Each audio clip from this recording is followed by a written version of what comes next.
Shalom. Selamat malam Pastor, Bapak Ibu semua. Terima kasih, puji Tuhan kita semua bisa hadir di sini ya. Kita akan kembali mengikuti pengajaran pada malam hari ini bersama Pastor Paulus Tony Tantiono. Yang materi pada malam hari ini kita akan mempelajari kitab Taurat Musa dan kitab sejarah. Sebelum kita mulai, kita siapkan hati kita dulu.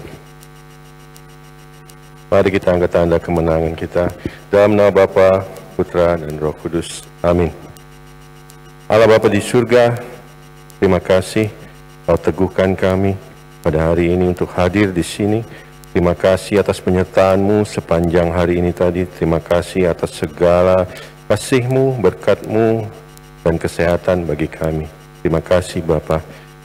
Kami boleh hadir di sini bersama-sama untuk mempelajari kitab suci yang telah diwartakan oleh Putra-Mu Yesus Kristus. Biarlah kami semakin mengenal kitab suci, semakin mengenal Putra-Mu, dan mau menjadi serupa dengannya. Biarlah Pastor Paulus Tony dapat menyampaikan materi pada malam hari dengan baik, dan Roh Kudus-Mu hadir, menyertai kami semua, menyertai Pastor Paulus Tony, menyertai kami, untuk membuka pikiran hati kami agar kami semakin memahami misteri ilahi.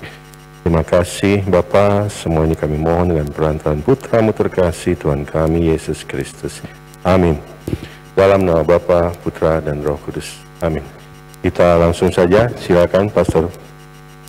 Baik, selamat malam Ibu Bapak dan Saudara-saudari yang terkasih. Selamat jumpa kembali setelah libur berapa ya? 2 minggu ya? 2 minggu. Ibu Imlek. Baik, kita melanjutkan. Nah, sebelum saya memasuki tema baru hari ini, memasuki mungkin sekarang bagian per bagian dari kitab suci, kita sudah selesai pengantar umum. Saya mau memberitahu 2 hal. Yang pertama ya soal, nanti akan juga dikirimkan dalam grup, tetapi sekarang secara lisan dulu. Pertemuan-pertemuan kita untuk 3 bulan ke depan. Kalau tidak ada perubahan tiba-tiba, maka setiap Senin bulan Februari ini kita akan bertemu tanggal 6, 13, 20, dan 27. Nanti saya akan juga buat tema-temanya. Pertemuan ini judulnya apa? Jadi hari ini misalnya 2 tema, Taurat Musa dan kitab sejarah. Minggu depan misalnya bicara tentang para nabi. Lalu kemudian minggu berikutnya bicara tentang sastra kebijaksanaan. Setelah itu mungkin kita meloncat ke bagian perjanjian baru. Tuh. Jadi nanti bulan ini kita bertemu 4 kali tiap Senin, kalau tidak ada halangan tiba-tiba. Lalu bulan Maret kita akan bertemu 2 kali. Pada tanggal 6 Maret kami ada pertemuan di Tirtaria untuk para guardian dan ekonom membicarakan RAPB. Jadi bukan hanya pemerintah yang mempunyai RAPBN, tapi tiap rumah Kapusin juga ada RAPB-nya tiap tahun. Kira-kira berapa diperkirakan pendapatan, penghasilan, dan berapa yang dibelanjakan. Supaya lihat dulu sepanjang 1 tahun bagaimana neraca hidup kami secara ekonomi tentunya. Mengatur supaya sungguh-sungguh jangan sembarangan hidup, harus ada keteraturan juga dalam mengatur ekonomi. Tanggal 6 saya tidak bisa. Kita akan bertemu tanggal 13 dan 20 Maret. 13 dan 20 Maret. Dengan tema juga yang akan saya tuliskan di situ. 27 Maret mungkin sudah tidak bisa karena mulai sibuk dengan persiapan Minggu Suci. Menuju Minggu Suci tentu mungkin biasanya itu Senin sebelumnya adalah kesempatan untuk pengakuan dosa. Jadi itu juga mungkin membuat nanti 27 Maret kita akan libur. 3 April kita sudah masuk Minggu Suci. Tentu juga akan sibuk para imam. Lalu kita akan bertemu sesudah Paskah 10 April. Senin sesudah Paskah. Paskah tanggal 9 April. Jadi 10, kemudian 17 kita masih akan bertemu juga. Lalu setelah itu libur panjang Idul Fitri. Jadi kami pikir karena ini libur panjang, walaupun kita tidak merayakan Idul Fitrinya, tapi kebanyakan dari kita mungkin merayakan liburnya. Jadi terutama yang punya anak-anak, mau kemana? Ke sana, ke sini, ke sana, sini, bawa anaknya pergi. Jadi tanggal 24 April diliburkan. Itu adalah Idul Fitri hari mungkin kedua atau hari ketiga, tergantung pemerintah menentukan kapan Idul Fitri, apakah 22 atau 23 April, kan selalu tiap tahun begitu, selalu ada 2 hari dipersiapkan. Baik, itu sampai dengan April. Jadi demikian, kita ada bulan ini 4 pertemuan, bulan Maret 2 pertemuan, dan 2 April 2 pertemuan, 8 pertemuan. Mudah-mudahan kita harapkan bisa selesai April atau Mei. Kalau tidak bisa, kita akan kejar Juni. Untuk seluruh pengantar umum untuk seluruh kitab suci dari Perjanjian Lama sampai dengan Perjanjian Baru. Setelah itu akan dilihat apakah setelah ada kursus dasar ini kita akan masuk mungkin lebih mendetail dalam setiap buku. Ini sekarang blok-blok bukunya saja. Ada pengantar umum saja. Jadi belum masuk dalam setiap buku. Baik, itu satu tentang rencana kita ke depan yang akan nanti dituliskan lagi secara lebih tertulis di dalam flyer akan dikirimkan kepada kita. Supaya ada gambaran untuk kita ke depan berapa pertemuan kita dan kapan tanggalnya, sehingga saudara-saudari, ibu bapak yang ingin mempunyai rencana pada hari Senin bisa melihat, oh saya di sini tidak terganggu, oh saya bisa begini dan begitu. Lalu kedua, nah ini lebih penting juga nih, lebih penting. Bayi yang ditunggu-tunggu itu sudah hampir nongol. Saya sudah bicara sering tentang revisi terjemahan kitab suci bahasa Indonesia yang kedua. Ini namanya terjemahan baru, edisi pertama yang yang diterbitkan tahun 74. Hampir 50 tahun yang lalu. Tanggal 9 bulan ini, 9 Februari bulan ini, hari Jumat, ada peluncuran, launching terjemahan baru edisi kedua. TB2 namanya. Untuk seluruh kitab suci kita, dari Perjanjian Lama sampai dengan Perjanjian Baru, sudah dicetak. Saya diundang juga untuk hadir ke Jakarta. Nah, bagian dari anggota revisi terjemahannya itu, tetapi karena tanggal 9 April ada tabisan imam di Kuala Dua, saya memilih yang di sini dulu. Jakarta jalan nanti. Jadi itu berita untuk kita. Jadi saudara-saudari kalau ingin membeli kitab suci, tunggu dulu. Lebih bagus beli yang edisi baru, terjemahan. Bukan terjemahannya, bukan kitab sucinya baru, terjemahannya direvisi. Untuk bahasa yang lebih cocok bagi kita, dan untuk juga beberapa pengertian yang lebih cocok juga untuk kita setelah menemukan teks-teks katakanlah yang membantu untuk menerangkan berbagai dokumen yang dulu, ungkapan-ungkapan yang dulu mungkin tidak begitu jelas, lalu diperjelas sekarang.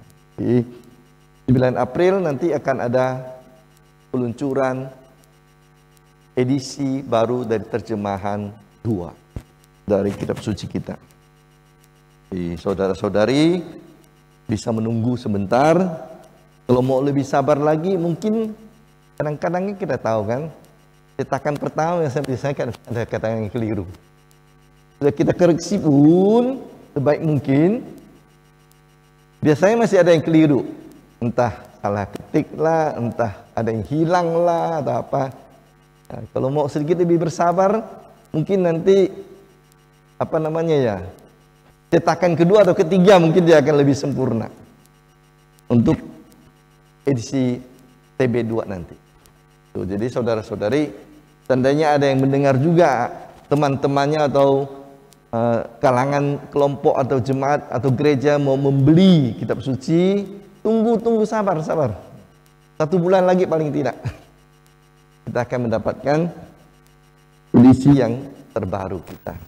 Saya sendiri belum membaca seluruhnya karena yang kami kerjakan dulu bagian Deuterokanonika, itu yang saya tahu dengan baik. Kemudian saya sudah pernah membaca draft perjanjian baru juga, tetapi pasti akan diperbaiki draft yang dulu. Perjanjian lama saya belum pernah melihat, karena itu dikerjakan oleh tim-tim yang lain. Kami bagi berbagai tim yang ada. Baik, itu 2 informasi praktis yang tidak ada hubungan langsung dengan tema kita malam ini, tapi masih dalam dunia kitab suci kita. Oke, nah malam ini saya ingin membawa kita melihat 2 kelompok kitab.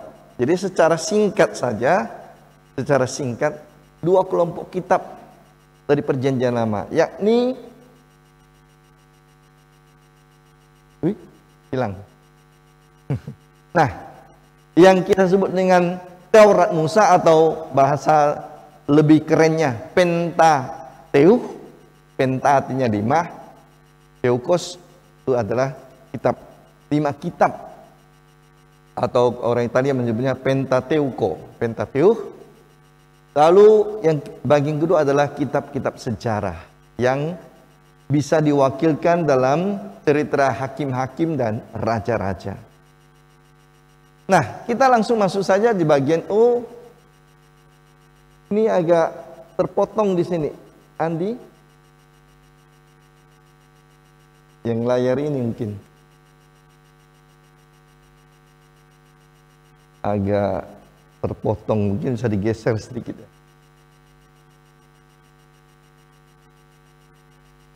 Nah, ini tidak kelihatan dengan baik nih.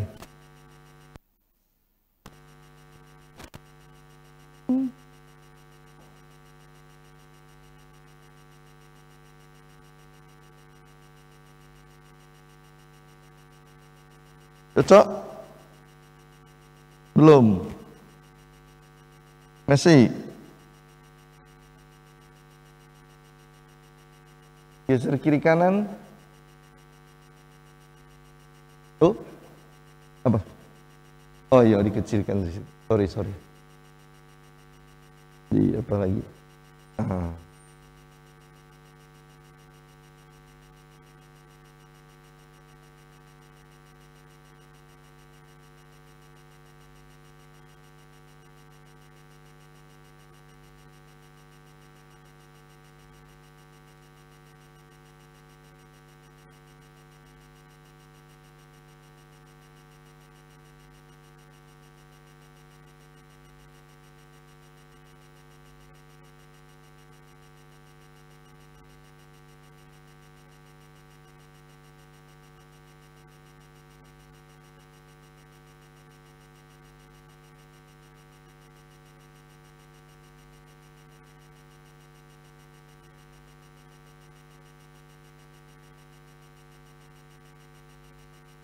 Macam teknik ya.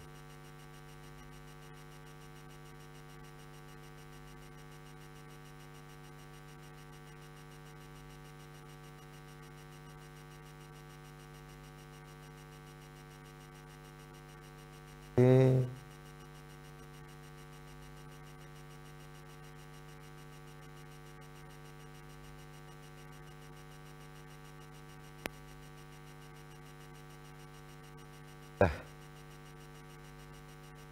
Agak miring sedikit.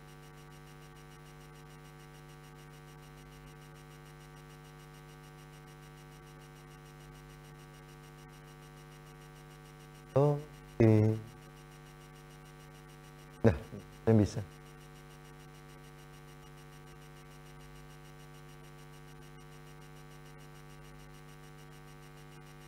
Kasih.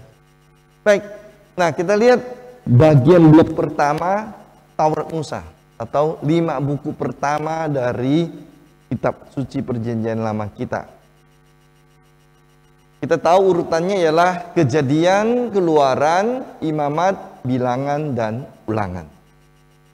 Ini disebut Taurat Musa karena dianggap Musa menjadi semacam inspirator utama dari seluruh kisah Dan memang boleh katakan Musa menempati hampir semua, terutama mulai dari kitab Keluaran sampai dengan kitab Ulangan.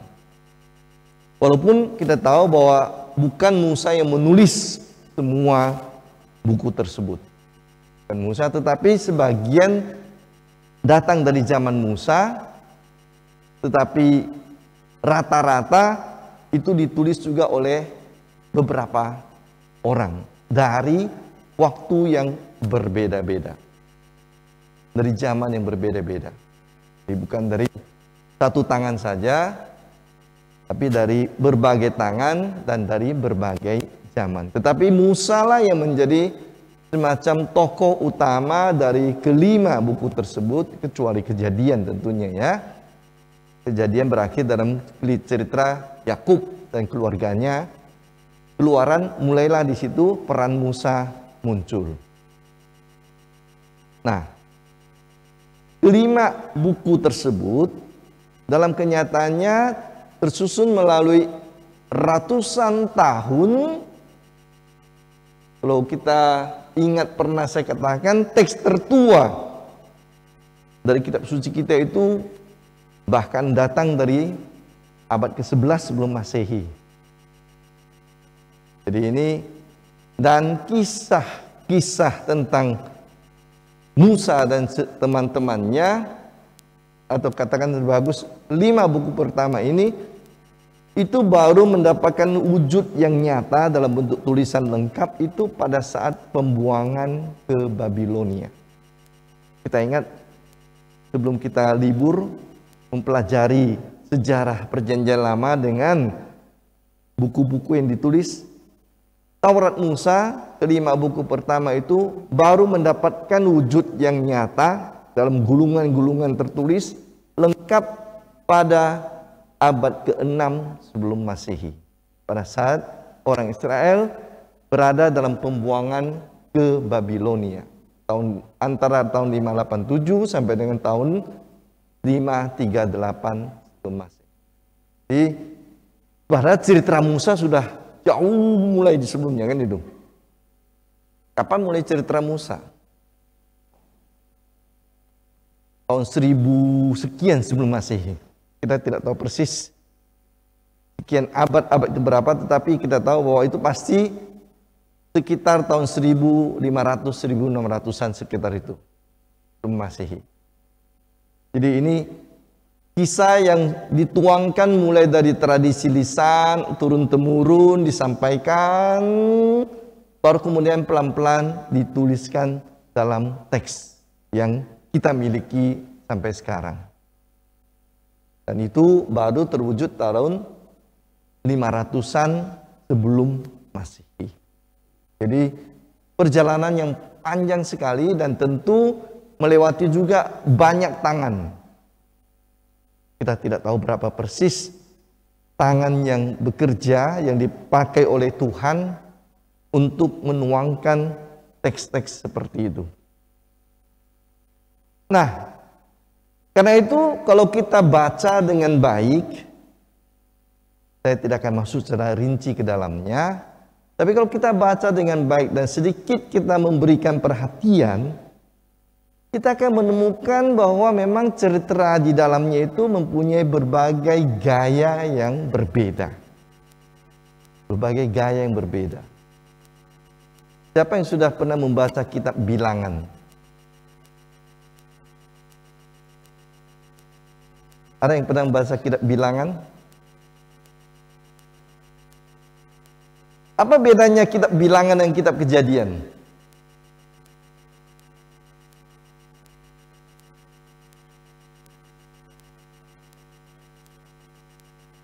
Kesan pertama saja.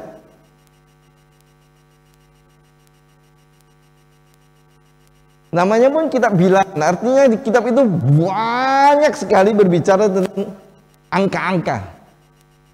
Ukuran meja altar, ukuran tembok, dinding, besarnya sinagoga, berapa banyak kurban, sibuk dengan detail-detail angka. Kalau kita baca kitab Kejadian, kita baca novel. Novel rohani, novel jasmani, macam-macam di situ. Dan nampak sekali gaya berbeda. Dan bisa diperkirakan datang dari tangan yang berbeda. Gitu. Nah, tak usah jauh-jauh membandingkan kitab Bilangan dengan kitab Kejadian. Saya yakin kita sudah pernah membaca kitab Kejadian, paling tidak lewat-lewat lah. Nah, coba perhatikan kitab Kejadian bab 1, bab 2, dan bab 3. Coba buka kitab suci kita. Apa bedanya? Kejadian bab 1, 2, dan 3. Baca saya sekilas.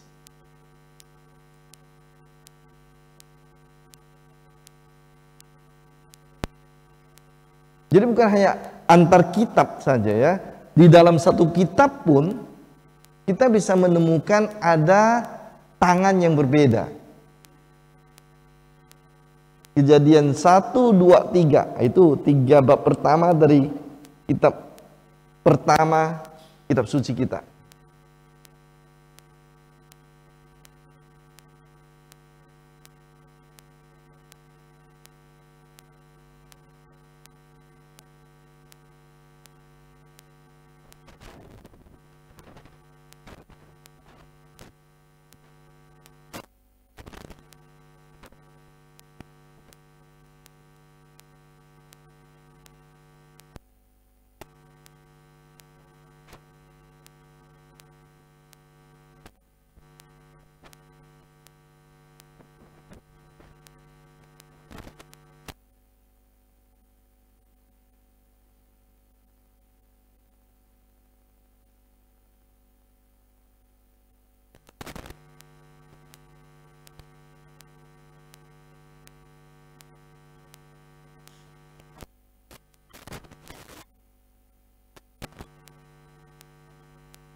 Saya beri waktu 5 menit, bisalah kita cepat gitu.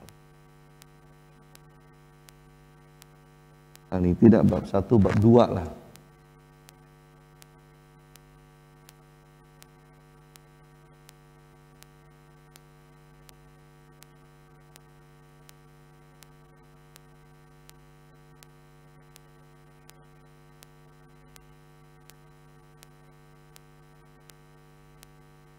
Hari ini bacaan mulai dengan Kejadian bab 1 ya. Ikut misa harian. Kita mulai dengan bacaan Kejadian bab 1 hari ini. Untuk bacaan pertama. Hari keempat, selesai pada hari keempat.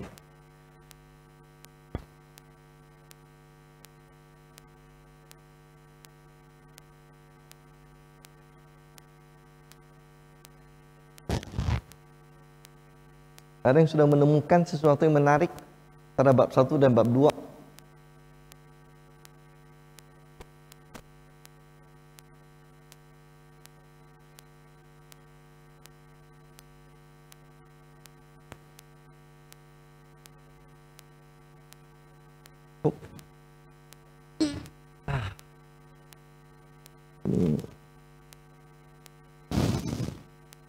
Begitulah kalau orang buat bisnis.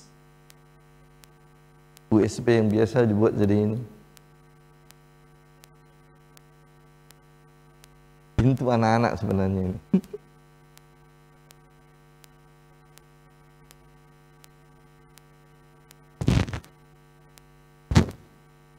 Ada yang sudah mempunyai ide tertentu?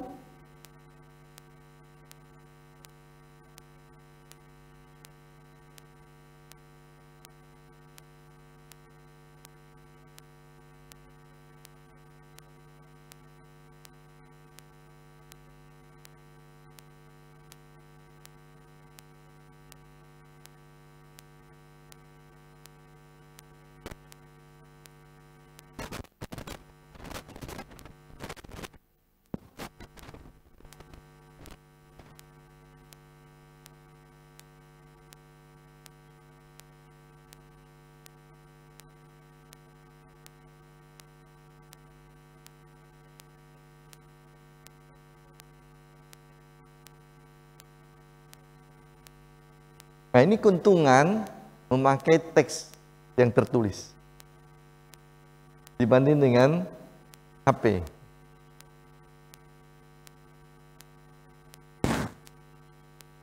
Kalau kita memakai teks tertulis di buku, langsung bisa membantu kita melihat ada perbedaan. Kalau pakai HP kita harus lari dari atas sampai ke bawah. Nah, untuk melihat perbandingannya agak kurang, agak susah. Kita harus pandai berimajinasi. Dari sini langsung dia ada sesuatu, kalau kita lihat,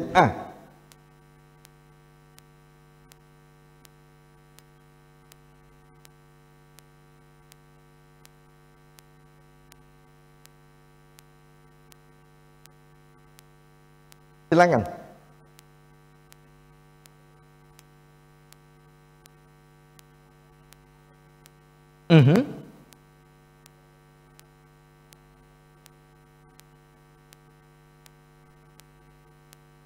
Ya, antara lain itu.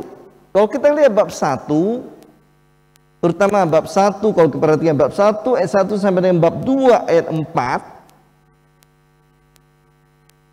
Bab 1 ayat 1 sampai dengan bab 2 ayat 4 atau 4a ya. Bagus.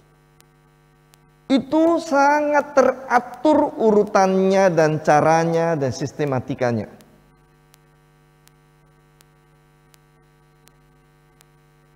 Pada mulanya Allah berfirman, jadilah terang, terang jadi. Allah melihat itu terang baik. Misalkan terang, maka jadilah hari pagi, jadilah petang, hari pertama. Lalu berfirmanlah Allah, jadilah cakrawala di langit, segala air dan memisahkan air dan air. Maka jadilah petang, jadilah pagi, hari kedua. Berfirmanlah Allah, hendaklah air di bawah langit berkumpul pada satu tempat sehingga menjadi kering. Jadilah demikian. Lalu dikatakan, berfirmanlah Allah, menumbuhkan tunas. Jadilah petang, jadilah pagi, hari keempat. Jadi dalam bab 1 ayat 1 sampai dengan bab 2 ayat 4a, susunannya itu sangat sistematis. Urutannya itu mengikuti pola tertentu. Dan Allah menciptakan hanya dengan suara. Allah hanya menciptakan dengan suara. Allah tidak perlu bergerak. Dia hanya bercipta dengan suara. Maka jadi. Dengan susunan yang teratur sekali. Pola yang sudah jelas. Tapi kalau kita mulai baca 2, 4b dan seterusnya, kita mulai membaca cerita penciptaan versi baru. Allah menciptakan taman. Ada di situ macam-macam pepohonan. Ada di situ hewan-hewan. Allah dengan tangannya membuat manusia. Gambaran pertama Allah mencipta hanya dari suara. Gambaran kedua Allah seperti tukang periuk, sibuk memakai tangan, berjalan-jalan. Jadi kita lihat sama sekali gaya yang berbeda. Hanya dari 2 bab pertama atau 3 bab pertama kita sudah menemukan bahwa memang buku ini mempunyai banyak sekali gaya sastranya. Cara menampilkan kisahnya. Kalau kita sungguh-sungguh mempelajarinya dengan baik, ada bermacam tradisi di dalam kitab 5 kitab ini. Ada berbagai tradisi dalam 5 kitab ini. Tetapi kita tidak perlu memasukinya sekarang pada saat ini. Itu nanti kalau suatu saat kita mau mendalami sungguh-sungguh 5 kitab ini dengan macam-macam tradisi, itu menarik. Tradisi ini mengatakan Allah digambarkan dengan cara demikian. Tradisi ini mengatakan Allah digambarkan dengan cara demikian. Bagaimana sikap orangnya, bagaimana tekanan dari tradisi-tradisi tertentu yang akhirnya dikumpulkan membentuk 5 kitab Taurat. Tetapi kita tak perlu menyibukkan diri kita pada situasi itu sekarang. Tapi yang mau saya katakan hanya contoh tadi, dengan 3 bab pertama kita sudah langsung melihat perbedaan gaya penulisan, gaya sastra yang ada di dalam kitab ini. Dan itu datang dari tradisi, waktu, zaman yang berbeda. Dan kemungkinan juga dari penulis-penulis yang berbeda. Kenapa? Ya, zaman tertentu dipengaruhi oleh suasana tertentu. Tak usah jauh-jauh, kita sekarang biasa saja bahasa kita kan itu. Bahasa kita yang hanya beda sekian puluh tahun. Tak usah bicara dengan ratusan tahun ya. Ini Taurat Musa ini bicara tentang ratusan tahun, bahkan mungkin sampai 1000 tahun tuh, sampai jadi satu buku. Kita bicara saja zaman kita kecil dengan zaman kita yang sudah 50 tahun lebih ini, bahasa yang kita pakai jauh berbeda. Jauh berbeda. Bahasa saja. Di tempat yang sama loh, bukan lagi tempat berbeda.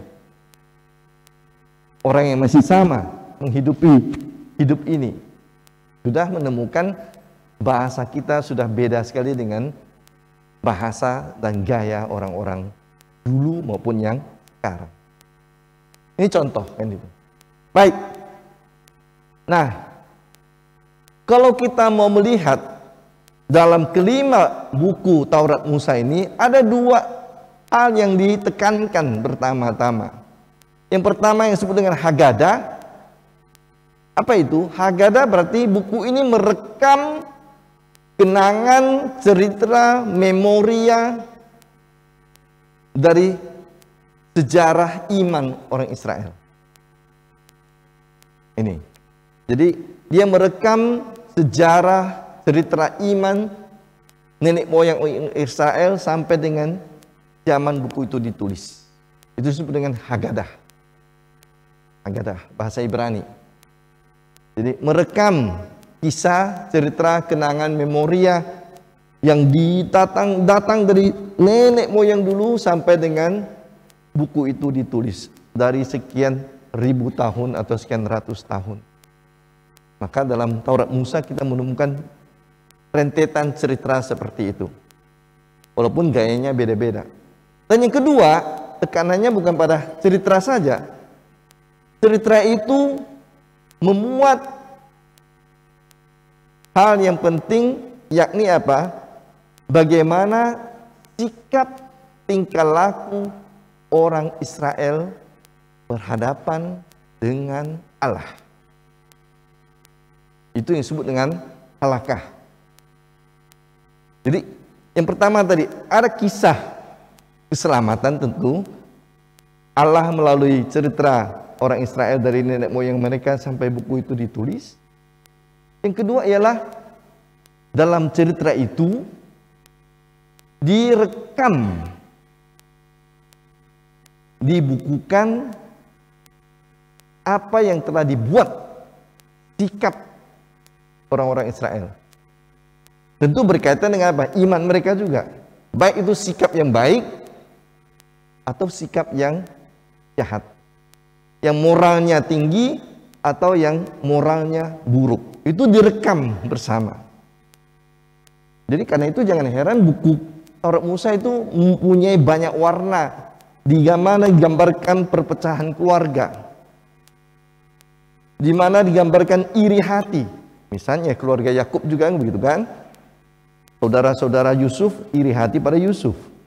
Di mana digambarkan pengampunan. Yusuf mengampuni saudara-saudaranya. Di mana digambarkan iman, Abraham percaya. Tapi Abraham juga kadang-kadang tidak beriman. Allah menjanjikan dari Sarah istrimu akan lahir anak. Ditunggu-tungguannya tidak ada. Wah. Mungkin maksud Allah begini. Ambil saja Hagar. Jadikan istrinya, selirnya. Bagaimana ketidaksetiaan juga terjadi dalam keluarga-keluarga yang beriman. Contoh, ini sebagai contoh-contoh kecil.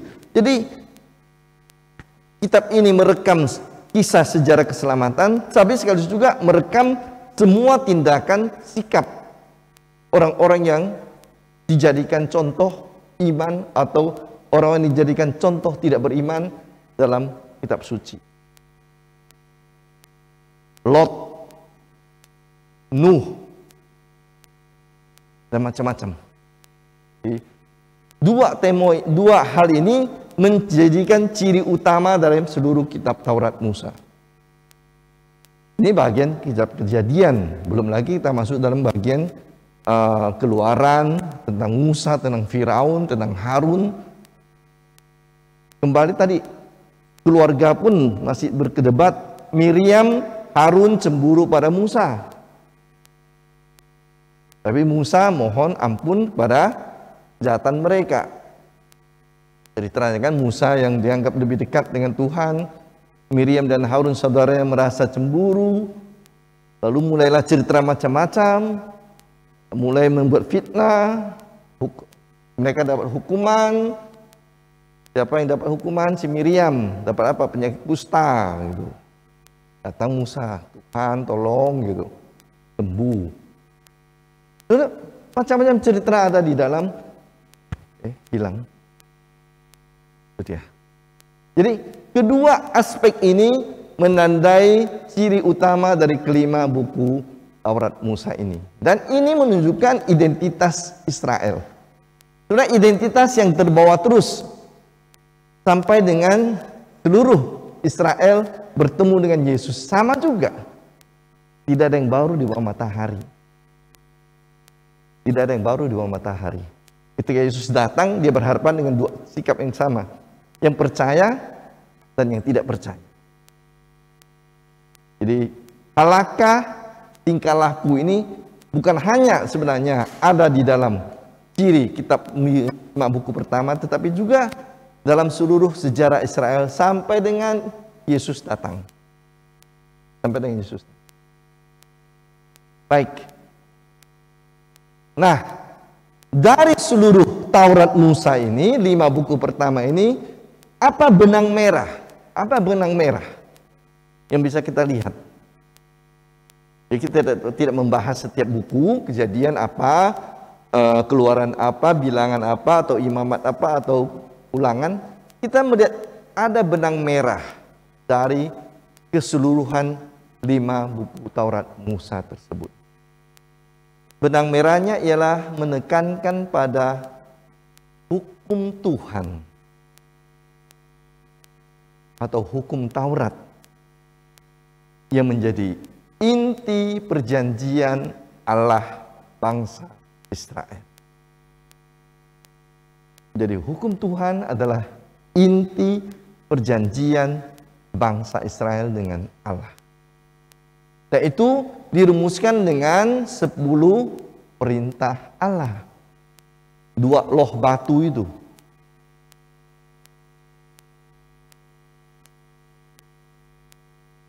Kita tidak tahu persis bentuk loh batunya bagaimana. Tetapi ada yang menggambarkan dalam bentuk bulat, ada yang menggambarkan dalam bentuk segi 4.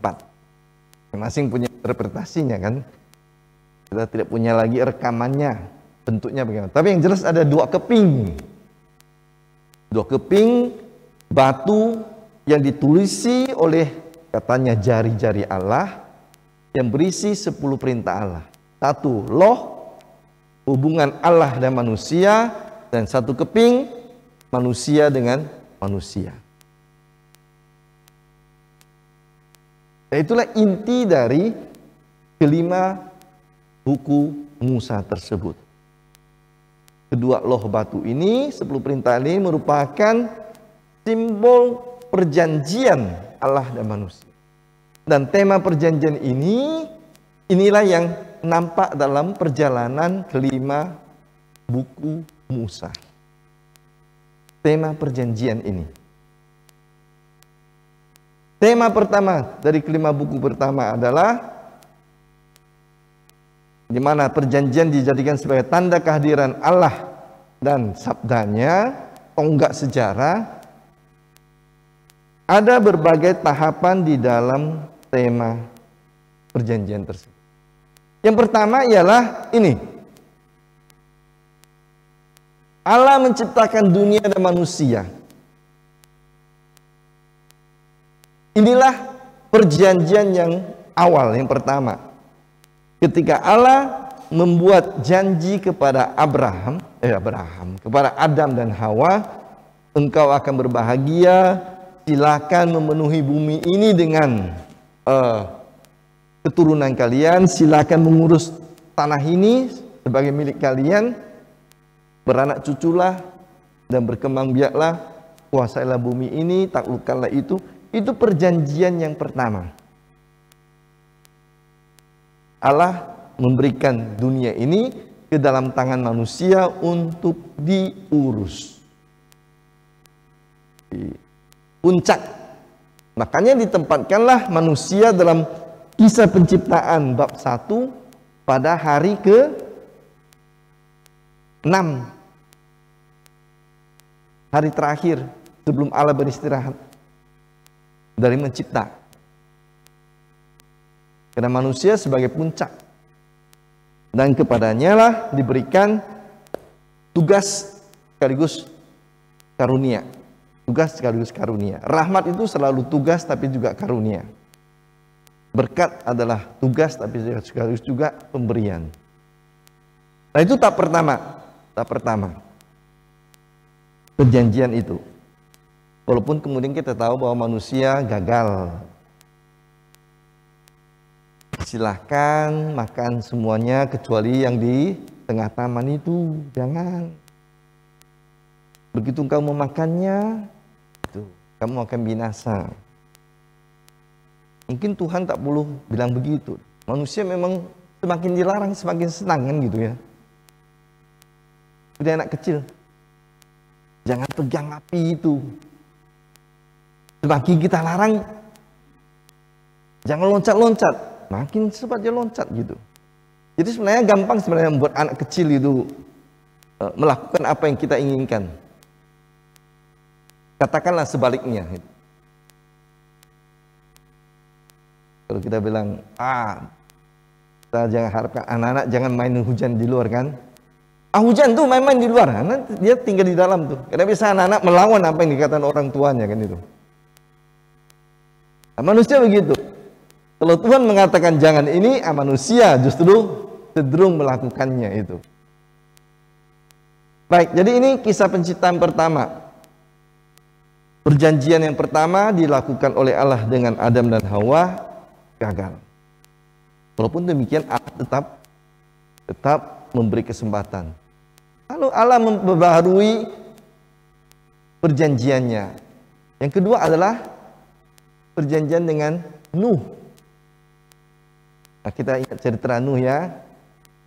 Dengan perahunya, kemudian setelah sekian lama, berapa lama sebenarnya kalau kalian membaca kitab suci? Nuh di dalam perahu.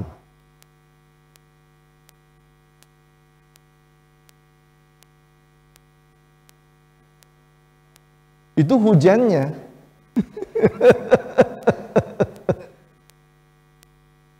Kalau kalian baca dengan baik, Nuh di dalam perahu hampir 1 tahun. Hampir setahun loh. 11 bulan 20 hari kalau tidak salah. Kalau kalian tidak percaya nanti silakan buka kisah Nuh itu. Yang 40 hari 40 malam itu hujannya saja. Setelah itu lama menunggu airnya surut. Nah, itu ditotalkan itu hampir 1 tahun, 11 bulan 20 hari. Dan pada akhirnya Allah membuat perjanjian baru dengan menciptakan, nah itu dia.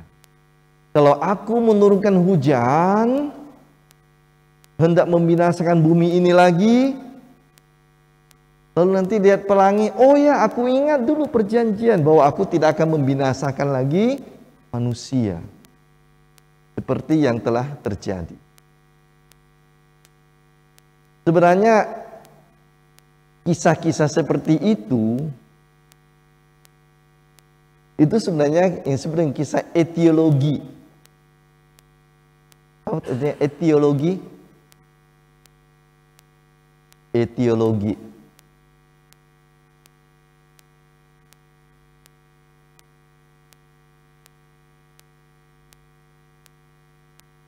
Tak usah dari kitab suci. Kisah adat kita juga sama. Kisah budaya kita juga sama. Banyak etiologinya. Tangkuban perahu, contoh. Candi Prambanan. Terus yang Maling Kundang itu semua cerita etiologi. Nah, pelangi ini juga termasuk etiologi sebenarnya. Tahu maksudnya? Kita melihat suatu gejala alam. Lalu kita mencoba menerangkannya berdasarkan suatu kisah dari zaman dulu. Yang sebenarnya lebih bersifat lebih legenda daripada fakta. Kita melihat ada gunung seperti perahu terbalik. Tangkuban perahu kan? Lalu muncullah cerita Dara Sumbing dengan Sangkuriang. Yang kita tahu bahwa tidak ada sebenarnya cerita itu. Tapi untuk menjelaskan mengapa muncul gunung yang berbentuk perahu itu, dulu ada pemuda namanya Sangkuriang begini ini jatuh cinta pada ibunya Daya Sumbing kan itu ya. Lalu kemudian justru ibunya tahu bahwa itu anaknya tetapi tidak bisa menolak, lalu membuat syarat macam-macam. Lalu akhirnya pokoknya cerita itu lahirlah gunung yang berbentuk perahu itu. Bukan suatu cerita yang nyata, tetapi dengan suatu cerita itu kita mencoba untuk melukiskan mengapa itu terjadi. Lebih bersifat legenda. Sama dengan kisah Maling Kundang itu. Ada bentuk seperti batu yang manusia di tepi laut. Oh, ini guru gara-gara ada anak durhaka nih, tidak mengakui ibunya. Setelah menjadi orang kaya gitu. Dikutuk ibunya, jadilah seperti ini. Sebenarnya pelangi ini juga modelnya begitu. Model pelangi. Kita tahu mengapa terjadi pelangi kan itu. Dari segi ilmu bumi. Itu pendaran dari matahari yang dibiaskan oleh air yang. Makanya kita lihat pelangi di mana? Tak usah menunggu hujan lalu muncul matahari. Kalau kita lihat air terjun tuh banyak sekali pelangi-pelangi yang kecil-kecil itu. Karena itu sebenarnya gejala alam biasa. Lalu dengan kacamata iman, ini juga ya, kacamata iman, muncullah cerita bagaimana Allah membuat perjanjian Nuh disimbolkan dengan pelangi. Nah itu yang kedua. Perjanjian yang kedua. Yang pertama, Allah dengan Adam dan Hawa. Setelah gagal, Allah memperbarui janjinya lagi dengan Nuh. Tetapi manusia sering jatuh di dalam kesalahan. Ada menara Babel. Dan akhirnya Allah ingin membentuk bangsa terpilih. Bangsa terpilih. Maka muncullah perjanjian tahap ketiga, yakni Allah memanggil Abraham keluar dari negara asalnya, dari daerah Mesopotamia, daerah Irak sekarang. Abraham, pergilah ke tempat yang akan kutujukan kepadamu. Aku akan buat engkau menjadi bangsa yang besar, dan engkau akan menjadi berkat. Allah memulai tahap ketiga dari perjanjian. Jadi ini semacam sebenarnya perjanjian yang memuncak. Memuncak.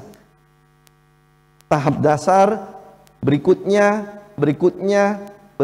sampai nanti puncak tertinggi, perjanjian baru.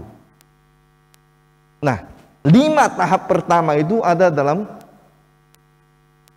5 buku Taurat Musa tersebut. Penciptaan manusia dan dunia, Nuh, kemudian Abraham,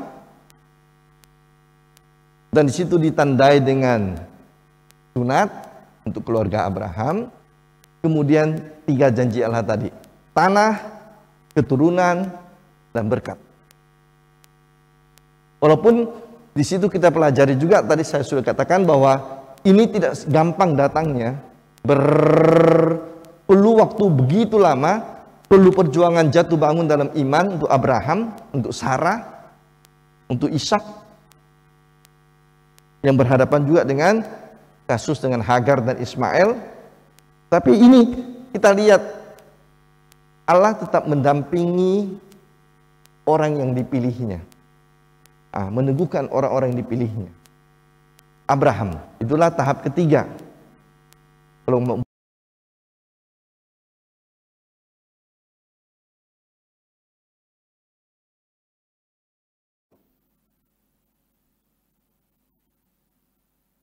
Nah, setelah Abraham menjadi keluarga besar, menurunkan Ishak, menurunkan Yakub. Yakub mempunyai 12 anak, 13 anak laki-laki dan 1 anak perempuan. Dan itu keluarga yang kemudian berkembang menjadi bangsa yang besar di Mesir. Demikian besar sampai orang Israel ditakuti oleh orang-orang Mesir. Nanti jangan-jangan imigran ini menguasai kita ini. Kan orang Israel dianggap sebagai imigran di Mesir karena berkembang biak seperti tikus banyaknya. Orang Mesir hanya punya 2 anak, mereka punya 20. Paling tidak 10 atau berapa. Kan gaya orang Timur Tengah, di situ kan banyak anaknya. Jadi keluarga Yakub, keluarga Israel menjadi bangsa yang besar, yang menakutkan dan ditindas. Dan mereka berseru kepada Tuhan. Dan Allah membuat perjanjian yang baru lagi. Yakni mereka dipilih oleh Allah, diselamatkan oleh Allah melalui Musa, dan di padang gurun, di Sinai, Allah mengangkat mereka menjadi bangsa yang terpilih. Engkau akan menjadi umatku dan aku menjadi Allah. Nah, ditandai dengan 2 loh batu tadi. Perjanjian Sinai, itulah tahap keempat. Nih. Jadi Musa dan bangsa Israel menjadi kaum pilihan. Bagaimana Allah menghendaki menciptakan bangsa yang khusus bagi dirinya di dunia ini. Dalam penghayatan iman mereka ya. Ini kan buku yang kita dapatkan dari warisan sejarah orang Israel. Jadi mereka melihat bahwa perjalanan bangsa mereka adalah perjalanan dalam lindungan Tuhan. Dalam kesulitan mereka, Allah tidak pernah meninggalkan mereka. Di Sinai, di padang gurun, dari bangsa yang tertindas, bangsa yang dihina, bangsa yang tidak punya apa-apa, menjadi kaum pilihan Allah sendiri. Yang keempat, itulah perjanjian keempat. Nah, tahap kelima perjanjian itu, ini suatu perjanjian agak khusus. Allah mengangkat suku khusus, memilih suku khusus untuk melayani altar, liturgis, rohani. Suku Lewi. Jadi semua orang yang datang dari suku Lewi otomatis menjadi keluarga imam yang melayani Allah di tempat-tempat persembahan, tempat-tempat katakanlah altar Tuhan atau sinagoga atau bait Allah, di tempat kudusnya mau dikatakan. Entah apapun nama tempat kudus itu, itulah kekhasan dari kelompok Lewi. Mereka dipilih, dipisahkan secara khusus dari keluarga Israel, dari bangsa Israel untuk Allah sendiri. Keluarga Lewi itu. Jadi mungkin kalau kita mau bandingkan dengan pengalaman, ya ini semacam panggilan khusus lah dalam gereja kan itu. Ada orang-orang yang dipanggil khusus untuk melayani Allah dalam hidup mereka. Ini kelompok perjanjian lama, itulah kelompok Lewi itu.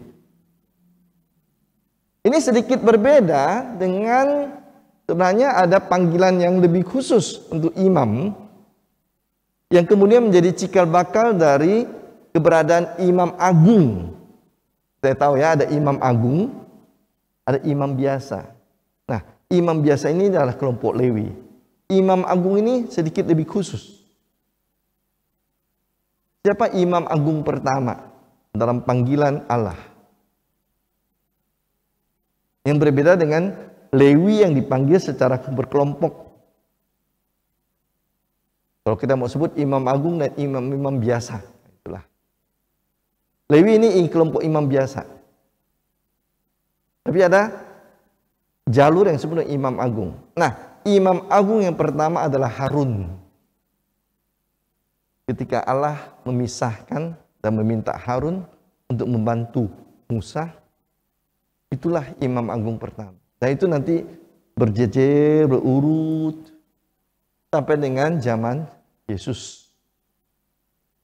Anas, Kayafas, dan ada deretan imam agung yang lain. Tentu saja kadang-kadang ada juga yang menyeleweng imam agung tersebut. Itu muncul dalam sejarah. Waktu kalau kalian membaca Makabe akan muncul di situ.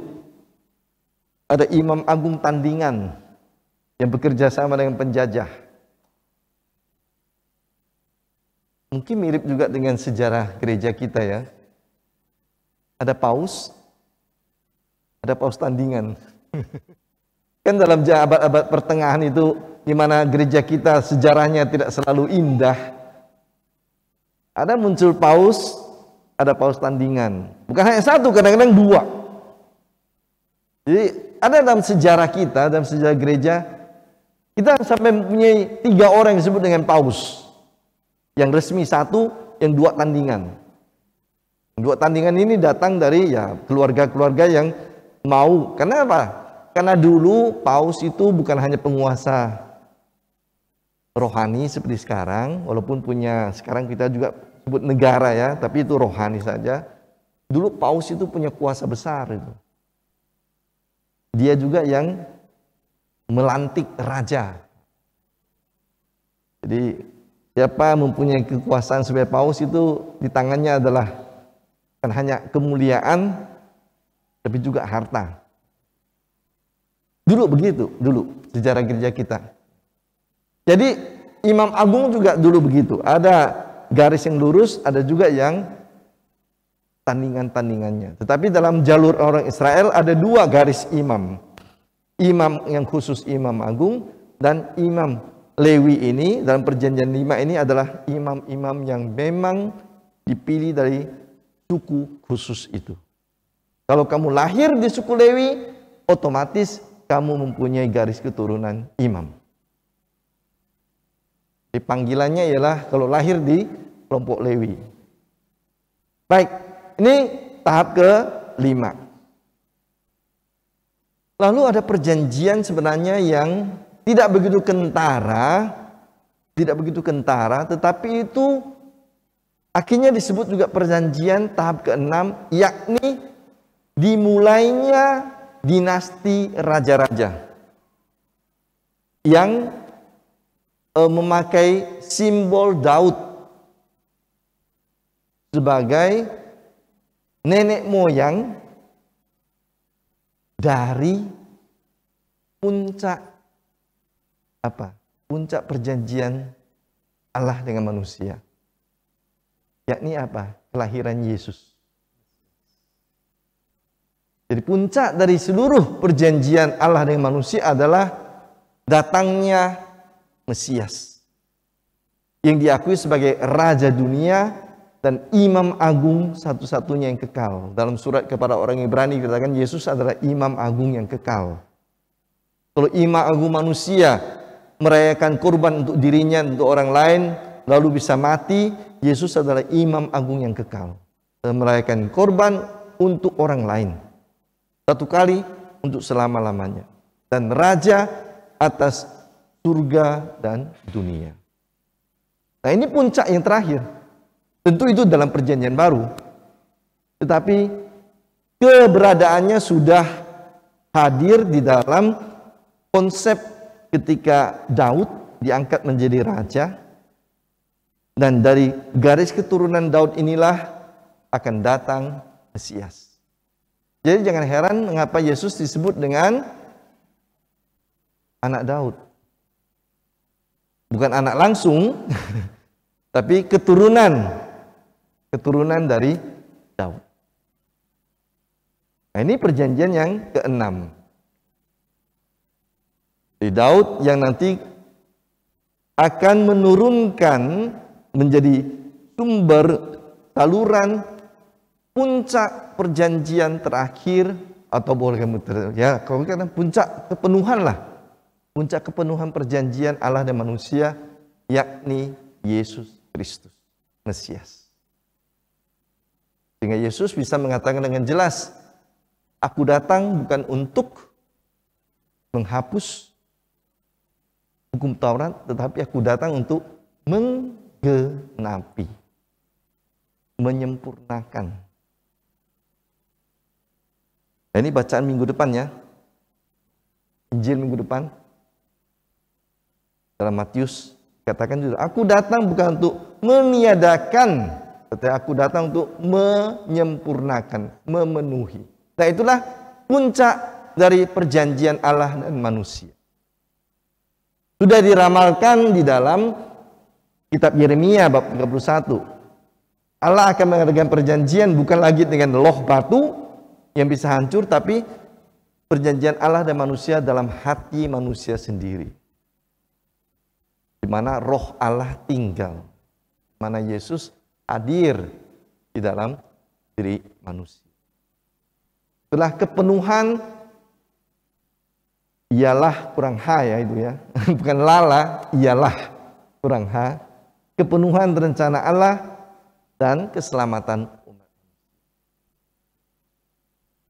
Jadi, kelima buku Taurat Musa itu sebenarnya bergerak dalam jalur perjanjian ini. Mulai dari penciptaan, Nuh, Abraham, Sinai, pemilihan Imam Lewi, yang melewati Daud sampai kepada ini. Kalau kita mau baca, ini benang merah yang menyatukan cerita-cerita di dalam 5 buku Taurat Musa tersebut. Cukup jelas? Oke. Nah, kalau cukup jelas, saya mau melihat secara sekilas bagian blok yang kedua dari kitab-kitab sejarah. Yang kita lihat di sini contohnya dalam kitab Hakim-Hakim dan kitab Raja-Raja. Kitab Hakim-Hakim dan Raja-Raja. Nah, kitab-kitab sejarah ini sebenarnya merupakan suatu jalinan kisah antara dosa dan pengampunan. Dosa dan pengampunan. Itu terjadi dalam zaman Hakim-Hakim, juga terjadi dalam zaman Raja-Raja. Meskipun akhir dari zaman Raja-Raja itu tragis. Kehancuran kerajaan. Meskipun kerajaan selatan masih diselamatkan juga pada akhirnya, tetapi toh akhir dari kerajaan itu tragis. Karena itu adalah tetap jalinan antara dosa manusia dan pengampunan dari Allah. Nanti kita lihat contohnya. Nah, Musa meninggalkan bangsa Israel di bawah pimpinan Yosua.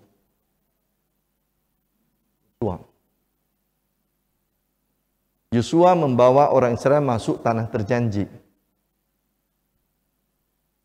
Nanti yang pergi ziarah atau sudah pernah ziarah ke tanah suci akan pergi ke Nebo, daerah Yordania sekarang.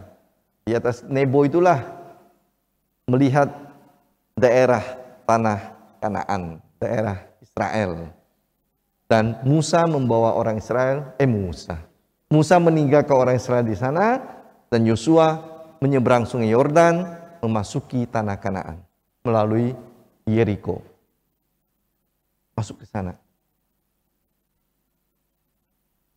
Saat mereka memasuki tanah Kanaan di bawah pimpinan Yosua, mulailah cerita kisah tadi, dosa dan pengampunan itu berulang terus.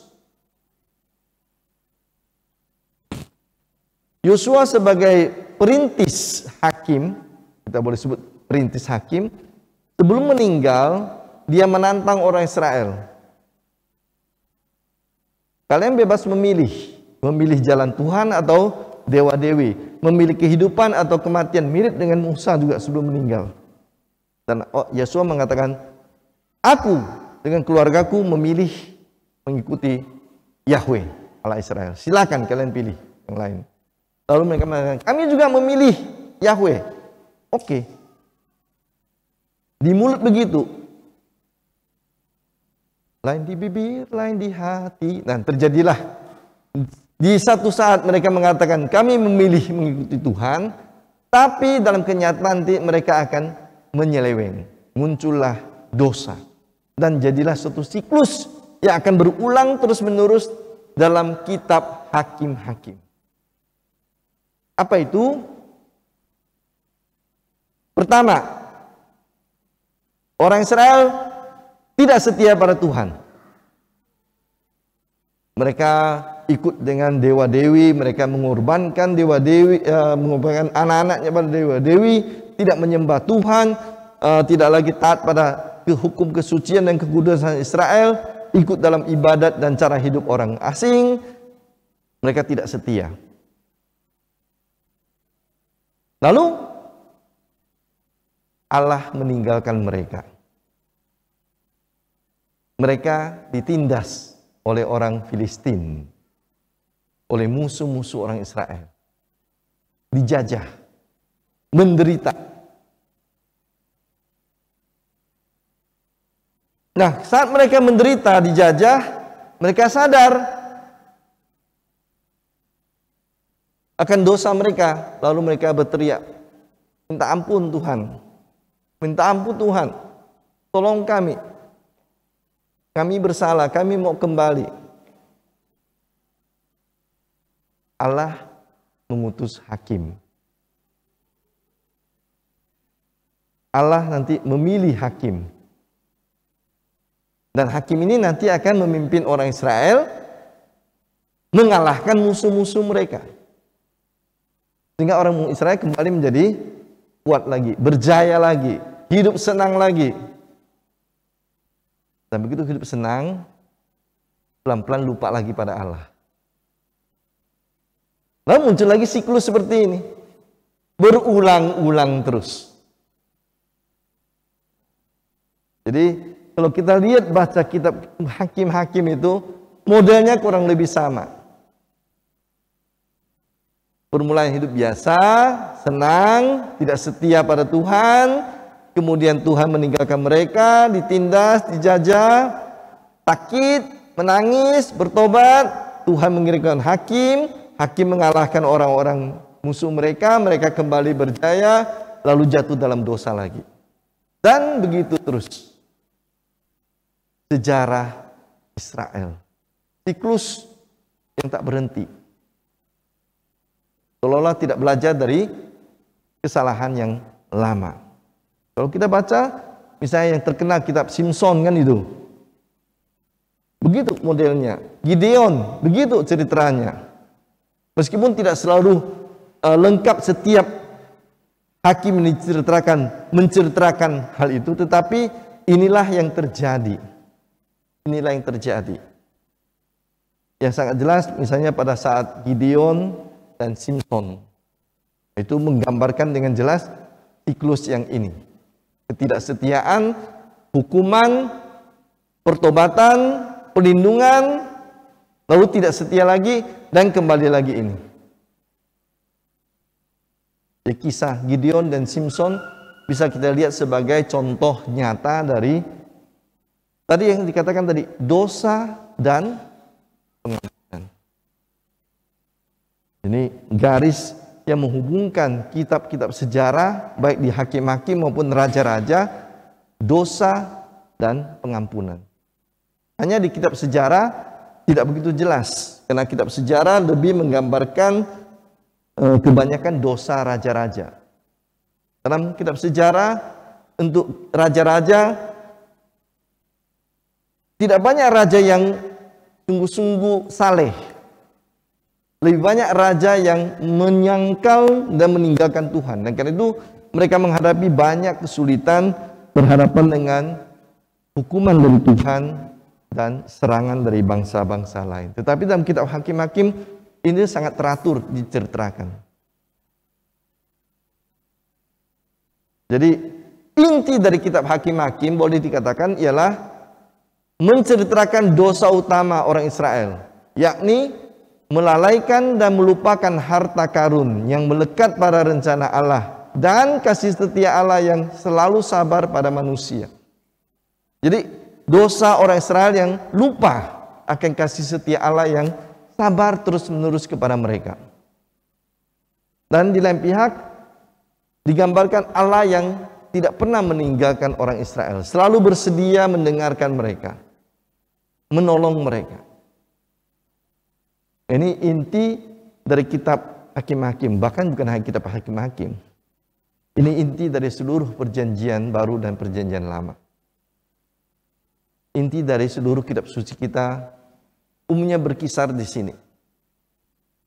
Manusia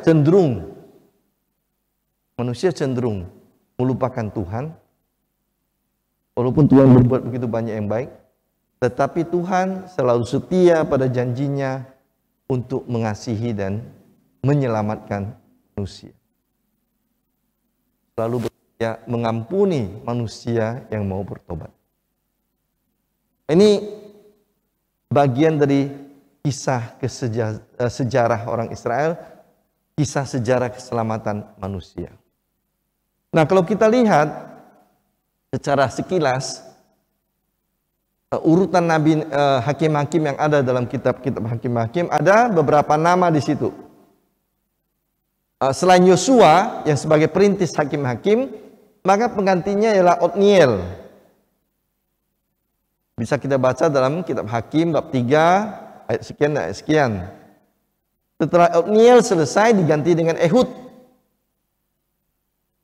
Nah, setelah Ehud selesai diganti dengan ini yang saya sebutkan, bahwa orang Israel harusnya menyadari Allah juga memperhatikan perempuan. Deborah, ini hakim yang kuat, dibantu oleh panglimanya Barak. Jadi mereka memerintah cukup lama, bangsa Israel, puluhan tahun, Deborah dan Barak. Lalu kemudian ada bab khusus di mana Deborah menceritakan karya Tuhan atas diri orang Israel. Deborah bab 5 itu bagus sekali itu kalau kita lihat Deborah Hakim-Hakim bab 5.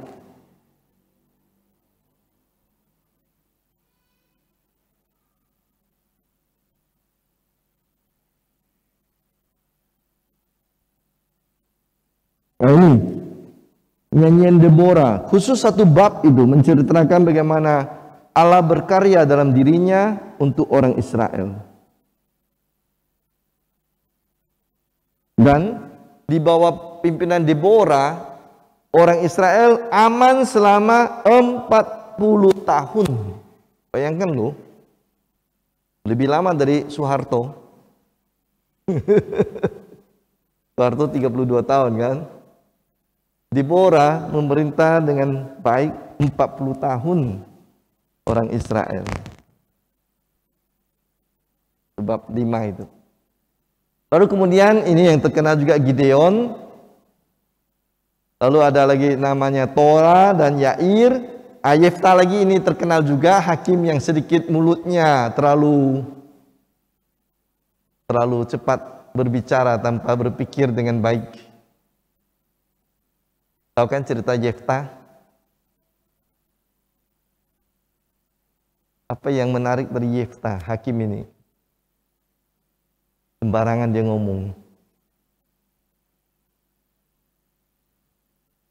Dia berjanji, bernazar, kalau saya mampu mengalahkan bangsa Filistin, musuh Israel, Maka makhluk pertama yang keluar dari pintu rumahku ketika aku pulang akan ku persembahkan atau ku korbankan kepada Allah.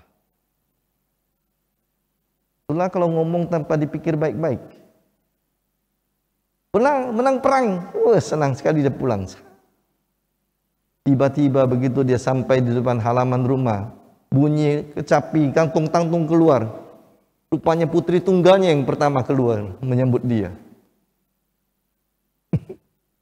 Dan dia tidak bisa menarik kembali ucapannya. Nah, karena untuk orang Israel, untuk orang Timur, kata-kata itu bernyawa. Kata-kata itu punya nyawa, mencipta. Sekali keluar, tak bisa lagi ditarik kembali. Jadi orang Konfusius mengatakan begitu ya.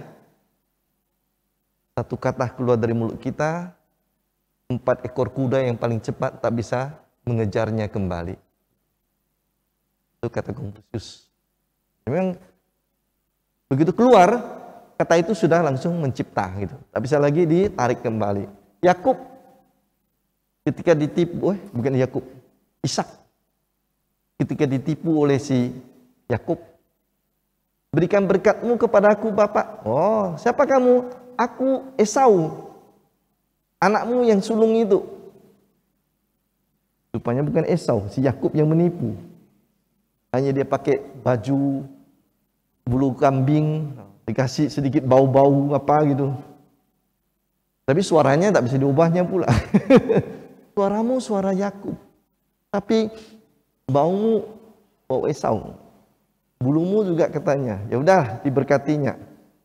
Dicuri berkat. Ketika Esau datang mencari berkatnya, sudah hilang berkatku katanya. Tak bisa lagi saya buat berkat yang baru. Nah, ini sama, Yefta juga begitu. Sembarangan dia bersumpah. Terakhirnya dia harus mengorbankan putrinya yang tunggal itu. Termakan oleh sumpahnya. Nah, Yefta. Lalu kemudian ada muncul ya hakim-hakim lain tidak begitu terkenal. Ebzan, Elon, Abdon.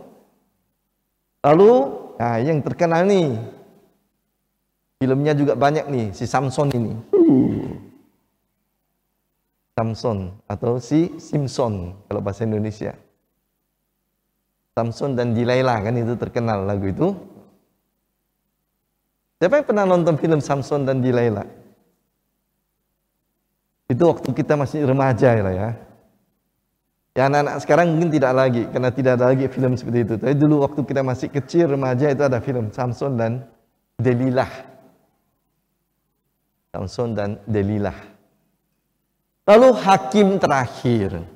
Walaupun tidak disebut hakim secara khusus, dia diberi nama khusus bukunya Samuel. Tapi dia sebenarnya adalah hakim yang terakhir. Nah setelah Samuel, tidak ada lagi hakim. Kenapa? Karena orang Israel tidak mau lagi diperintah oleh hakim. Kami mau mempunyai raja. Kami mau seperti bangsa lain. Ada rajanya, ada istananya, mau gengsi seperti bangsa lain. Dengan demikian, zaman hakim-hakim berhenti pada Samuel, dan Samuel melantik raja yang pertama, yakni Saul. Inilah Saul. Nah, saya bagi dalam bagian raja utara dan raja selatan.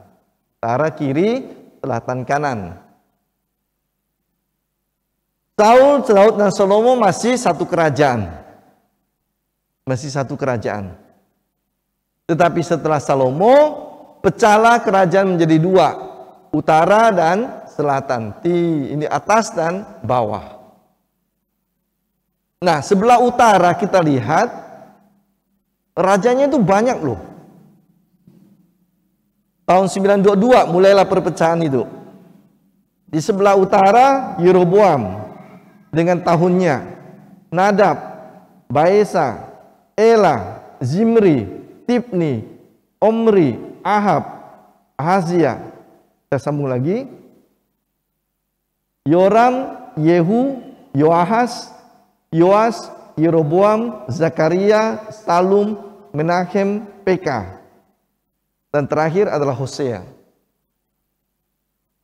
20 nama. Dalam jarak waktu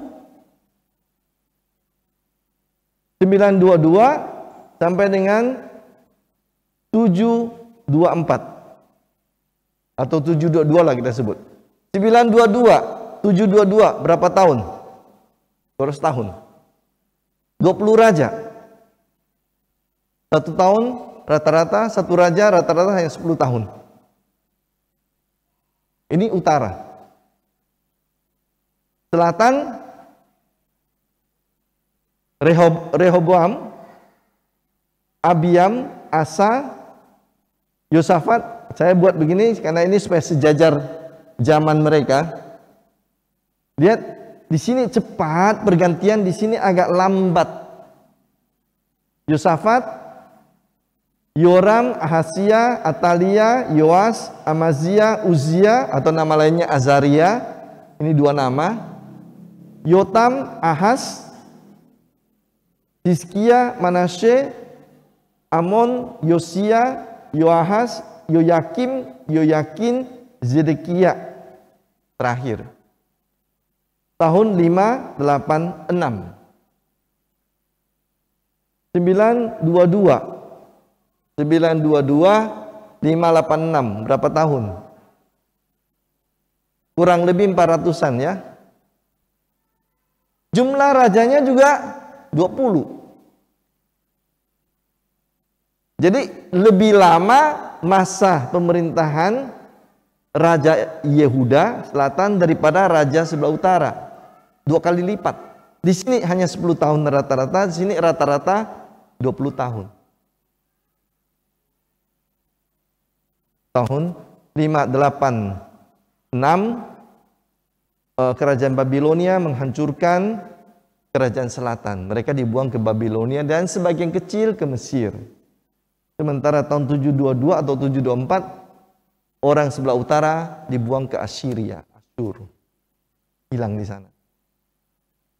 Nah, sekilas sebelum kita tutup, apa hal yang menarik? Kerajaan utara yang begitu singkat, katakanlah singkat dibanding dengan selatan, separuhnya saja 200 tahun, 400 tahun jaraknya, mempunyai jumlah raja yang sama. Yang kata lain, di sebelah utara situasi politik lebih tidak stabil, lebih sering terjadi pergantian, dan umumnya pergantian raja di Israel lebih banyak karena perang, perebutan kekuasaan. Tidak banyak yang meninggal dengan damai. Lebih banyak yang dibunuh, disepak keluar, terusir, daripada yang meninggal dalam damai. Di utara dan di selatan. Jadi dengan demikian, kita melihat bahwa kerajaan utara yang lebih kaya, itu kerajaan yang lebih kaya. Kita sudah lihat kemarin petanya itu, kerajaan utara itu kerajaan yang mempunyai banyak tanah subur, air sungai, danau. Justru menjadi sumber permasalahan ketika mereka melihat kekayaan sebagai alasan untuk menikmati hidup. Dan itu juga menjadi sumber masalah karena dengan demikian mereka lebih cepat diserang oleh raja-raja tetangga. Sementara kerajaan selatan yang lebih gersang secara secara permukaan gersang karena memang padang gurun, walaupun sebenarnya padang gurun itu subur loh. Padang gurun itu subur loh. Hanya karena kurang air. Maka kemarin ketika ada hujan lebat terus-menerus di Arab Saudi, tiba-tiba bukitnya semua menjadi rumput hijau. Kenapa? Datang air, maka segala zat humus dengan benih bibit yang sudah ada tertahan selama ini puluhan tahun, ratusan tahun, muncul. Nah, kerajaan utara yang secara alamiah lebih subur justru mendatangkan lebih banyak masalah. Perebutan kekuasaan dan serbuan dari bangsa sekitar. Daripada kerajaan selatan yang kurang subur tapi lebih stabil dalam masa pemerintahan mereka. Tetapi sebenarnya masalah mereka sama. Rata-rata raja dan bangsa Yahudi suka berpaling dari Tuhan. Suka berpaling dari Tuhan. Dan karena itu kitab Tawari ketika menceritakan kembali sejarah raja-raja selalu membuat semacam vonis. Karena dia raja tidak setia, maka terjadilah ini. Raja mati karena ini. Dalam kitab raja-raja tidak nampak banyak vonis seperti itu. Dalam kitab 1-2 Tawarikh yang mempunyai cerita yang kurang lebih sama dengan 1-2 raja-raja, mereka menambahkan itu, penilaian moral itu. Dari seluruh sejarah kerajaan yang ada di Israel, orang Israel sebenarnya hanya mengatakan hanya ada 2 raja yang sungguh-sungguh setia kepada Tuhan. Hanya ada 2 raja yang sungguh-sungguh setia kepada Tuhan. Baik utara maupun selatan. Dari semua raja yang ada, contoh sempurna dari raja yang setia pada Tuhan hanya ada 2 orang. Siapa?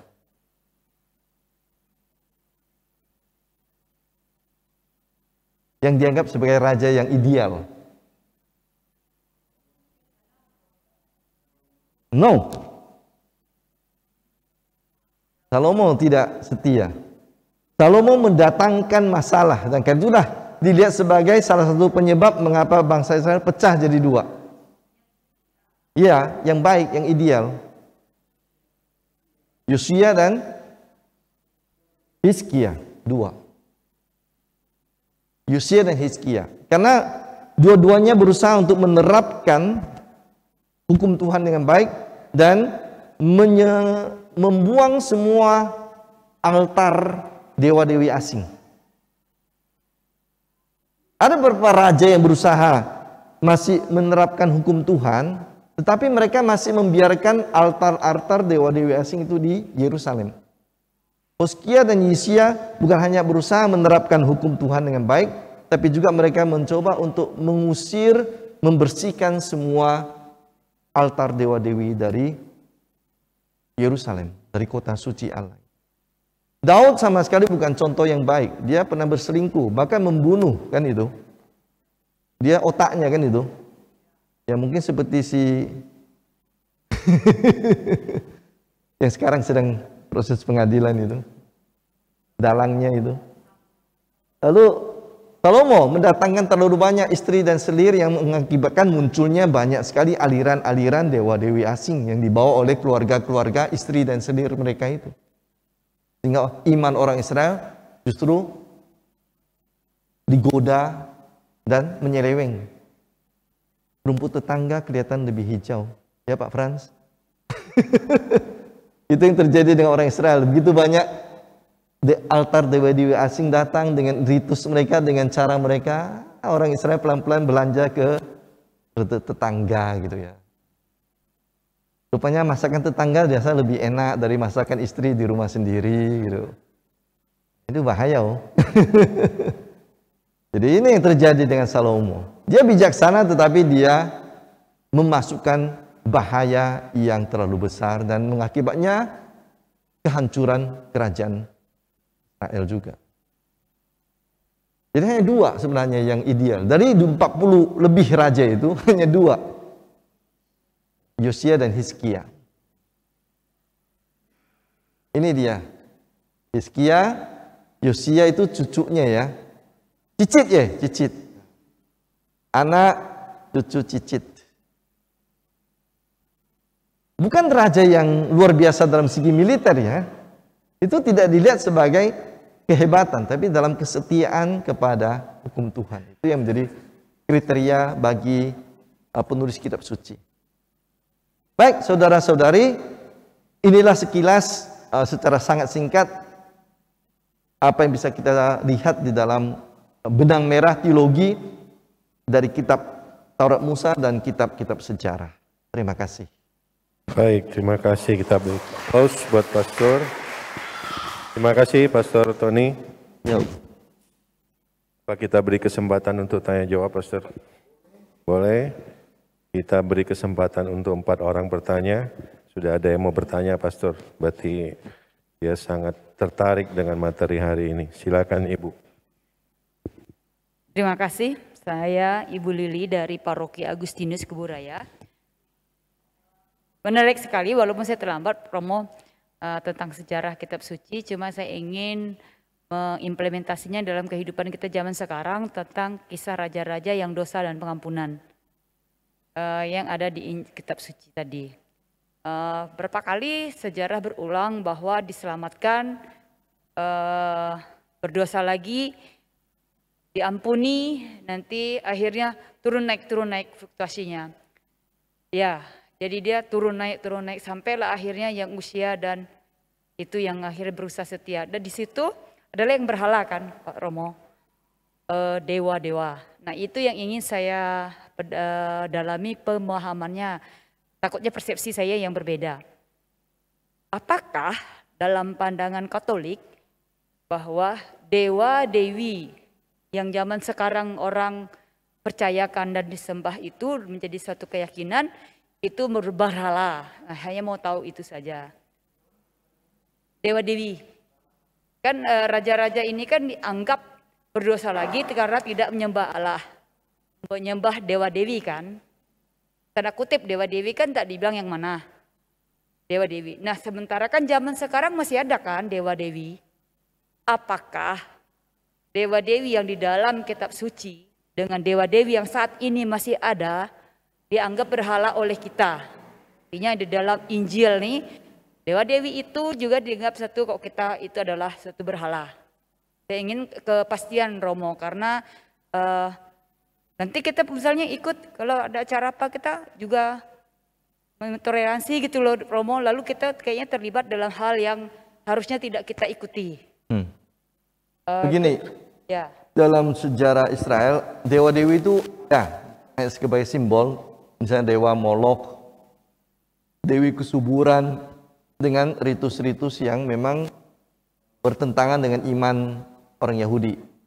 Misalnya, kalau ritus dewi kesuburan itu umumnya mereka mempunyai praktek yang bertentangan dengan kekudusan hidup. Sebagai contoh, kalau untuk dewi kesuburan atau dewa kesuburan Moloch, ada yang dewi lain. Kalau pada saat mereka mengadakan persembahan atau liturgi atau doa, itu mereka mempunyai suatu sesi, misalnya contohnya bahwa imamnya itu harus berhubungan badan dengan pelacur-pelacur suci.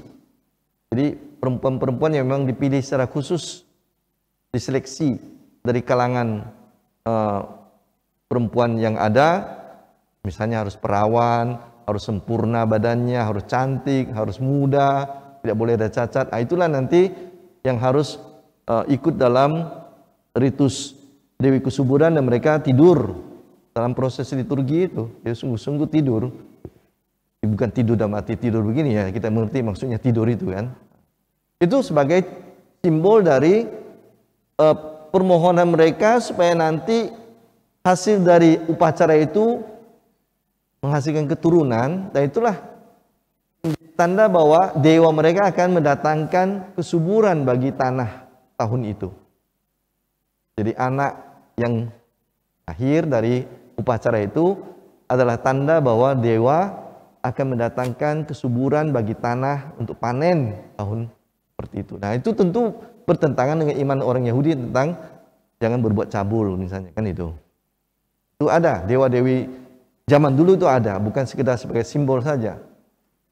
Atau ada yang langsung mengorbankan, meminta pengorbanan anak, dilempar misalnya ke jurang atau dibakar, dijadikan kurban persembahan juga dengan cara yang sama, meminta kesuburan, meminta berkat.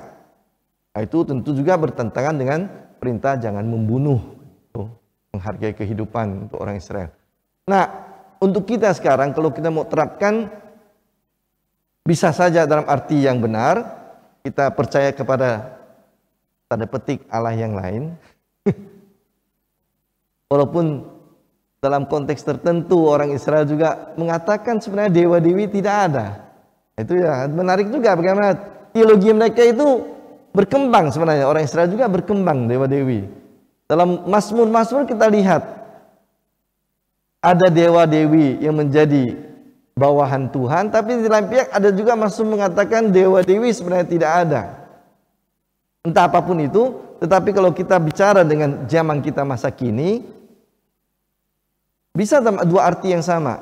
Kita meninggalkan iman kita, berpaling kepada iman lain, dewa-dewi lain, atau secara simbolis kita menjadikan yang bukan Allah menjadi tujuan utama kita, kekayaan, pangkat, populeran, sehingga kita melanggar prinsip-prinsip moral iman kita.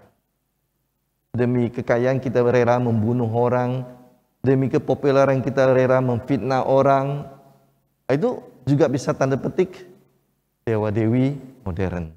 Jadi bisa dalam arti baik harafiah maupun dalam arti simbolis. Terima kasih Romo. Kalau boleh saya melanjutkan pertanyaan daripada saya penasaran Romo. Di dalam gereja Katolik juga nih, barusan kan kita merayakan tahun baru Imlek. Terus di dalam gereja hampir rata-rata ada misa khusus dalam merayakan Imlek. Nah, yang ingin saya tanyakan, sebenarnya ritual untuk merayakan tahun baru Imlek di dalam gereja kan kita 1 Januari Masehi ya. Yang waktu Imlek kita merayakan lagi tahun barunya. Jadi sebenarnya misa ini diperuntukkan untuk apa gitu loh? Apakah hanya untuk merayakan tahun baru Imlek karena ini kan tidak ada dasar dari ininya, atau hanya untuk mendoakan leluhur gitu loh, Pastor? Bukan, jangan samakan Imlek dengan perayaan keagamaan. Imlek adalah perayaan kebudayaan. Atau seperti orang Yahudi merayakan Paskah. Sebenarnya itu modelnya sama. Orang Yahudi merayakan Paskah pertama kali adalah merayakan musim semi. Paskah selalu jatuh pada musim semi. Saat itulah bunga berkembang kembali lewat musim dingin, kehidupan baru.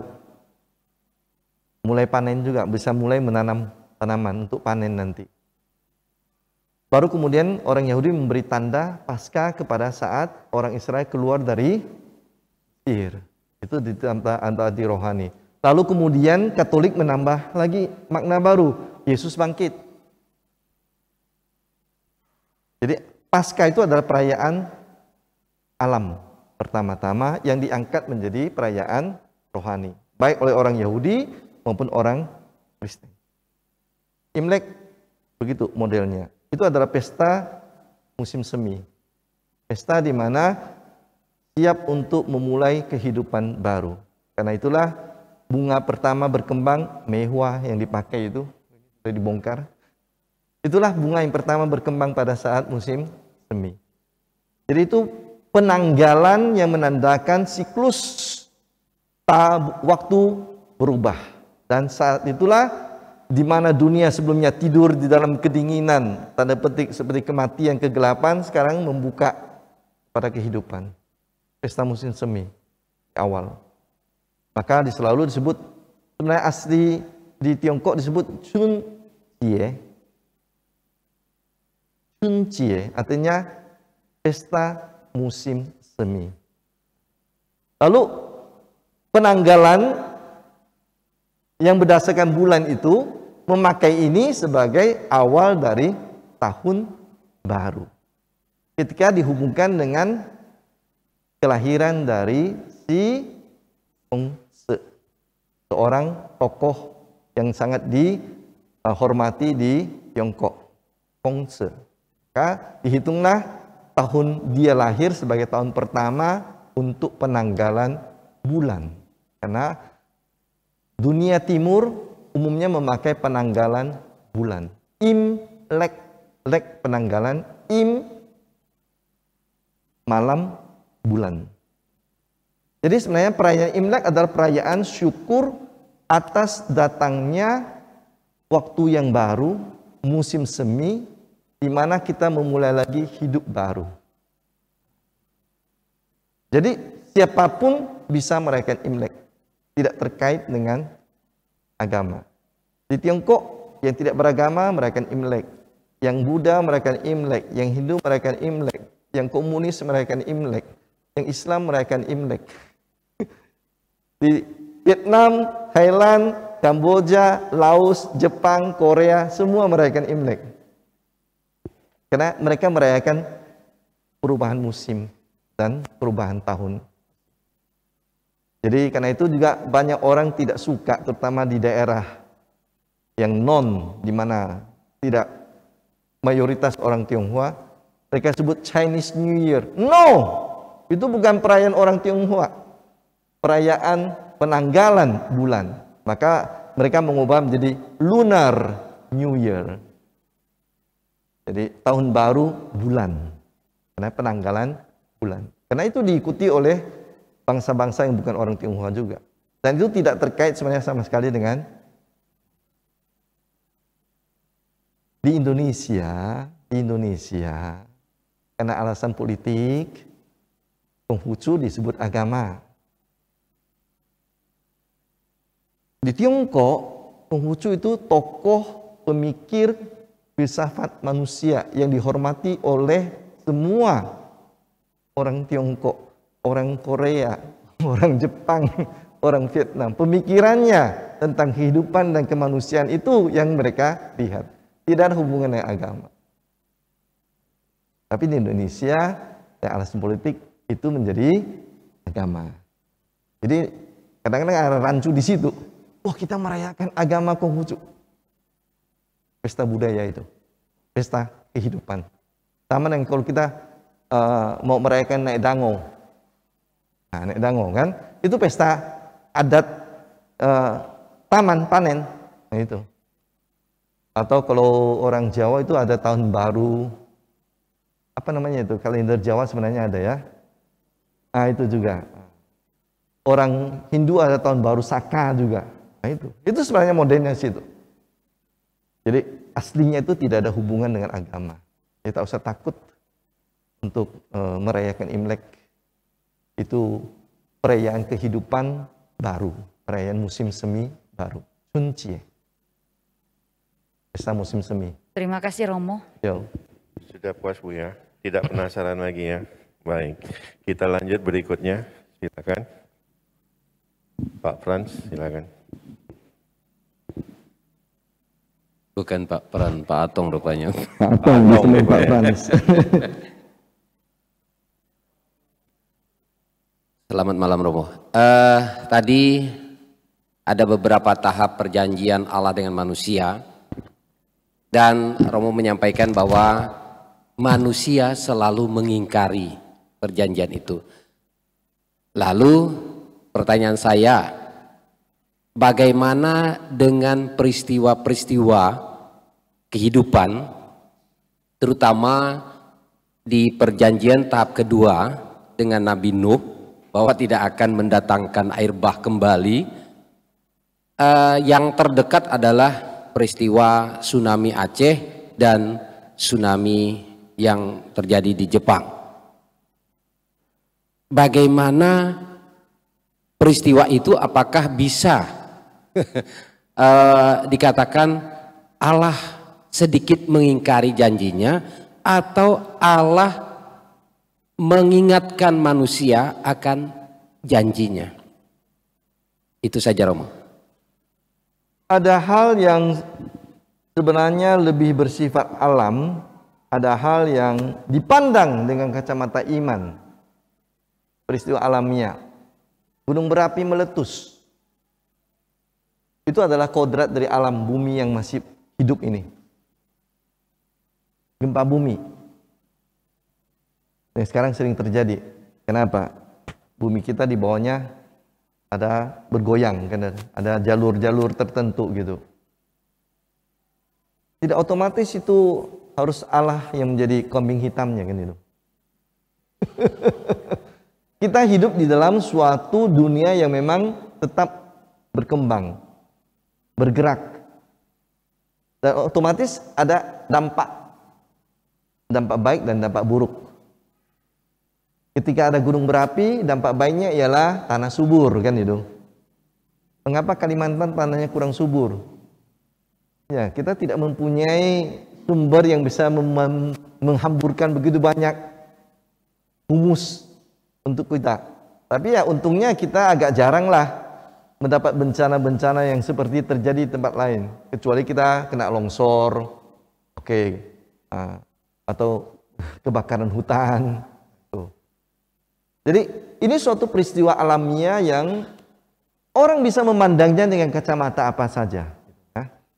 Ada orang memandangnya secara natural bahwa ini adalah bagian dari kenyataan alamiah kita. Maka kita harus hati-hati menyikapinya, waspada. Ada orang melihatnya dengan kacamata iman. Oh ya, mungkin kita bisa belajar tentang sesuatu. Mungkin Allah mengatakan sesuatu melalui cara itu. Sah saja, tapi tidak boleh mengatakan Allah menghukum kita. Allah mencobai kita. Allah tidak pernah mencobai manusia. Pencobaan datang dari keinginan kita atau karena kondisi di sekitar kita, termasuk kondisi alam. Tapi bukan Allah mencobai manusia.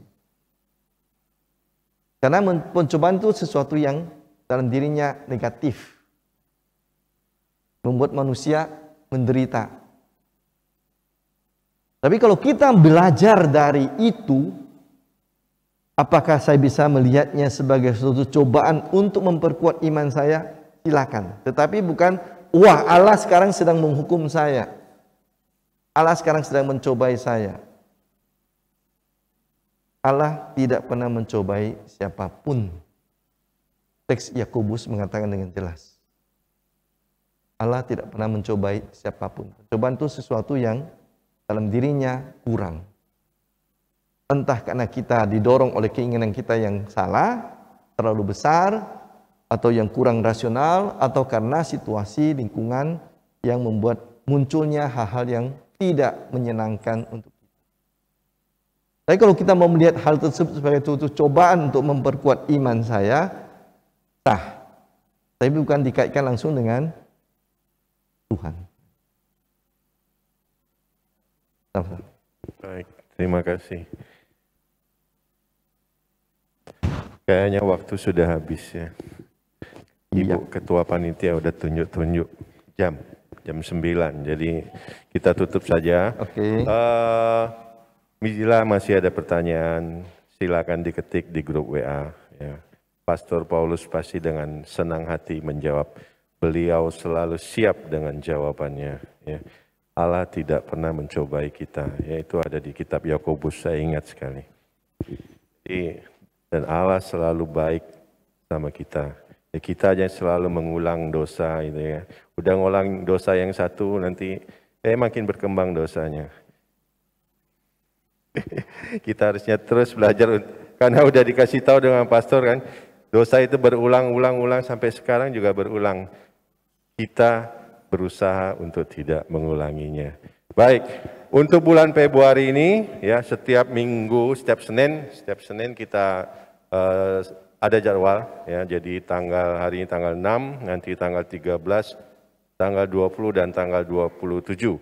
Ya, materi juga akan nanti kami sampaikan materinya apa pada tanggal tersebut. Jadi kalau memang ada pertanyaan yang sudah disiapkan dari rumah juga tidak masalah, pasti akan dijawab. Ya. Kemudian ada tambahan pengumuman? Tidak ada. Oke, cuma tadi ada Pak Ikhwani ya, beliau membawa proposal untuk tabisan pastor di Gereja Gembala yang Baik Kuala Dua.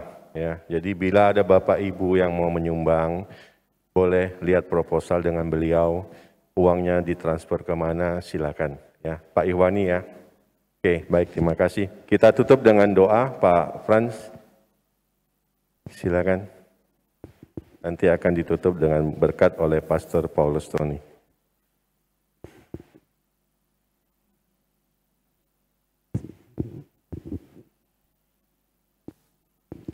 Mari kita bersatu dalam doa.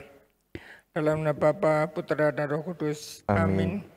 Terima kasih ya Bapa atas pendampingan-Mu pada malam hari ini, sehingga kami dapat mengikuti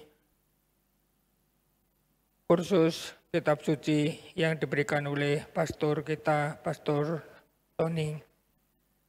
Sebentar lagi kami akan pulang, berkatilah perjalanan kami, jauhkanlah kami dari rintangan, gangguan maupun kecelakaan, sehingga kami dapat sampai di tempat tujuan kami masing-masing dan bersatu dan berkumpul bersama dengan keluarga. Kami mohon pastor untuk berkat. Tuhan bersamamu. Semoga Allah yang Maha Kuasa memberkati saudari-saudara sekalian, seluruh anggota keluarga saudara-saudari, perjalanan kembali ke rumah, istirahat nanti malam, dan seluruh rencana kita yang baik ke hari-hari depan. Bapa, Putra, dan Roh Kudus. Amin. Malam. Sama-sama. Selamat malam semua. Sampai jumpa minggu depan. Sampai Selamat jumpa dalam lagi minggu perjalanan. depan. Tuhan memberkati.